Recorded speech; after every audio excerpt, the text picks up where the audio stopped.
So it's Free Speech Fridays, brought to you by the Free Speech Union. FSU.NZ is where you find the Free Speech Union, the champions of free speech in this country. They will defend your free speech. They'll fight for others. Great organisation. Do check them out. With us this Friday, my old mate, journalist, gosh, we met a long time ago now. Tina Nixon joins us. How are you, Tina? Very, very good. All right. And from Family First, a man who may be coming back into fashion, Bob McCoskrie. How are you, Bob? Morning, Sean. Actually, to be honest, I'm in a little bit of mourning this morning. I don't know if you saw the horrific news from the Spinoff, but Madeline Chapman is stepping down as editor of the Spinoff. No. They're looking for a replacement. No, that's a blow to journalism, isn't it?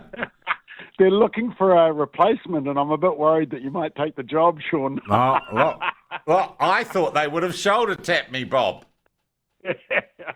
Where's she going? Who knows? And I'm not asking, but yeah. Well, they just got a whole lot of free money from the government, didn't they? The Spinoff, $620 or something, $1,000. Yeah, to produce a whole lot of 90-second little indoctrination videos. Not the worst stuff that New Zealand On Air gave out, actually, but yeah, I don't know why that goes to the Spinoff to produce those. Tina, do you know Madeline Chapman or know of Madeline Chapman?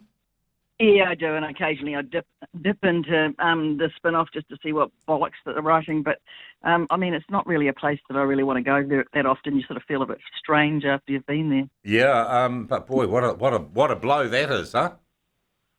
Yeah. Yep. I'd love to be on that exit interview. She could always go, guys, I guess, and work at the Sunday Star Times. Well, it had a bit of a mare last Sunday, didn't it? It was probably the lowest point in journalism I can remember in recent years. I just was exasperated and really sad over both the articles, the one on the dirty politics and also the dreadful column of Andrea Vance's. Yeah, it was almost, Bob, like a spasm of some dying feral animal having its last kick or letting out its last bellow as it bleeds out. Yeah, I call it a four-letter word, actually. I call it a rant. And it just felt like that. It just felt like verbal diarrhea on a page, portrayed as a opinion piece. It just sort of rambled and ranted on, obviously very angry. I'm just amazed, Sean, that it actually got past the editors, because surely the editors would have read it and said, this is just... Joanna Norris and Tracy Martin are defending the piece. They are not taking a single step backwards, are they? No, I've written to Tracy Watkins. She replied to me, and I mean, she tried to argue, look, these are award-winning journalists. We've used the word before. So what? Andrea Vance has been subject to terrible insults.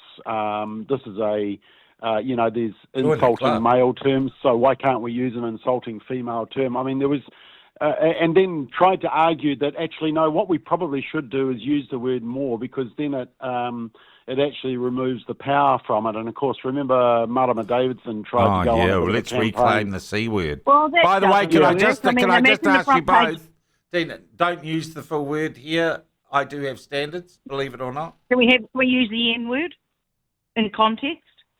Because I mean that's the reality of it. I mean I cannot understand what Tracy's getting at here.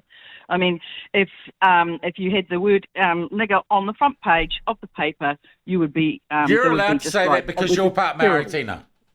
Oh, yeah, and we've been down this argument before, and I actually. But the C word, and how can you use the fact that she's an award-winning journalist as an excuse? I mean, both Sean and I are award-winning journalists too, but you don't use that as an excuse. And everyone has their off days. This was more than an off day. This was something that should be sanctioned. And I think Audrey Young absolutely nailed it when she said that no one in the press gallery backed what Vance had done. And so there is the judgment by her peers, and it doesn't get to be, as far as I'm concerned, any better court in the land than your peers, and they said, nah, bridge too far. Yeah. Tina, there's a reason I wanted you on today, because I met you, I think, on my first day as a journalist. You are a woman You're also someone who I can have a real conversation with. But yeah, thank you for your perspective. It's exactly what I was looking for. I also get the feeling, and I don't know if you agree with me, Bob, is this an argument we should leave to the woman, Tina? No, this is an argument. This is an argument about decency and offence, and this. I just decided last night to go and have a look up the word CUNT just to see what I knew about it, and I mean it's got quite a fascinating history, but it is just offensive to so many people. Yeah, and it is the one that we've all said, look, that's it. We just don't use it, and I will occasionally use it in conversation with mates and stuff, but it's just wrong. But it wasn't just that word for me. It was the entire tone of that article, and it was like woman shitting on woman. That was basically where it had come from. Okay, at least you haven't said the C word there, Tina. Look, the other thing is the hypocrisy here, Bob. Then Brooke van Velden, I think in one of the standout, performances I've seen in Parliament, in the life of this government and this Parliament, Jan Tinetti's doing the dirty, despicable thing that politicians sometimes do, trying to conflate issues. Brooke van Velden, frustrated by not being able to get at her, finally stands up and just slaps back at her, gives her a decent backhander, actually. But then I look at the media coverage of that on TV1, and indeed in stuff itself, Minister drops C-bomb. And their stories don't mention that they kind of started it, Bob. Well, one of the hugely ironic parts of that, I don't know if you've seen you've obviously read it online, but who was it? It's Glenn McConnell is a reporter, and so he's got Minister drops C-word in Parliament while protesting opinion column. And then the video of Brooke van Velden speaking, and there's this big label over it that says, warning, warning, warning, video contains explicit language. And then there's another warning underneath, offensive language. But they never put a warning on the Sunday Star Times last week. The warning should have been, this newspaper contains bullshit. I'm just reading what Tracy wrote to me, and she says this. I just want to read this sentence, Sean and Tina, quote, while I acknowledge that the C word is considered taboo by some, that is because of the violence of expression and threats that usually accompanies it. Well, I would add, obviously not in Andrea Vance's case, apparently there's an exception. She goes on social media, for instance, it is a word that is regularly couched in violent and threatening terms by men against women. It is simply wrong to argue that the same menace and threat of violence applies to using the term in the context of a reasoned and rational argument against an abusive government process. I mean, there's so many assumptions there that are completely wrong. Firstly, my argument to her was to have to use the C word shows that you've lost the ability to have a reasoned and rational argument. And that's what I told to Tracy. And I've actually appealed her response to the New Zealand Media Council. So that's in front of them as we speak, and I think they have to consider it in 10 days. I don't think you're the only person who might have gone down that. No. My route. response to Brooke's speech, I thought it was fantastic. I was glad that she clapped back. I said good on her. However, I was disappointed that she lost the moral high ground by using the word explicitly in Parliament. I thought that lowered the standards. She gets a pass from me on that, Bob, I must say. She gets applause from me. I mean, it was one of the most inspiring speeches from a woman with backbone and the courage to stand up and go, stuff you, I'm done. And you're not going to get away with this. She's young and she has huge potential as a future leader. And one of my mates said, she comes across as a bit of a cyborg because she doesn't display a lot of emotion. And I've been in her company and I've seen her, and I think there is quite a warm side to her. But that was a turning point, I think, for steely women in Parliament of the likes of Judith and her. And we need more of them.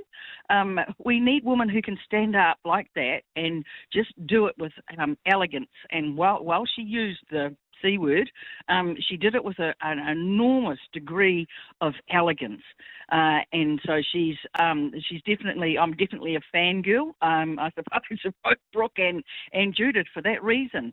We need more women like that. Good session, guys. Look, can I just say too, I have to apologise to you in advance, Bob.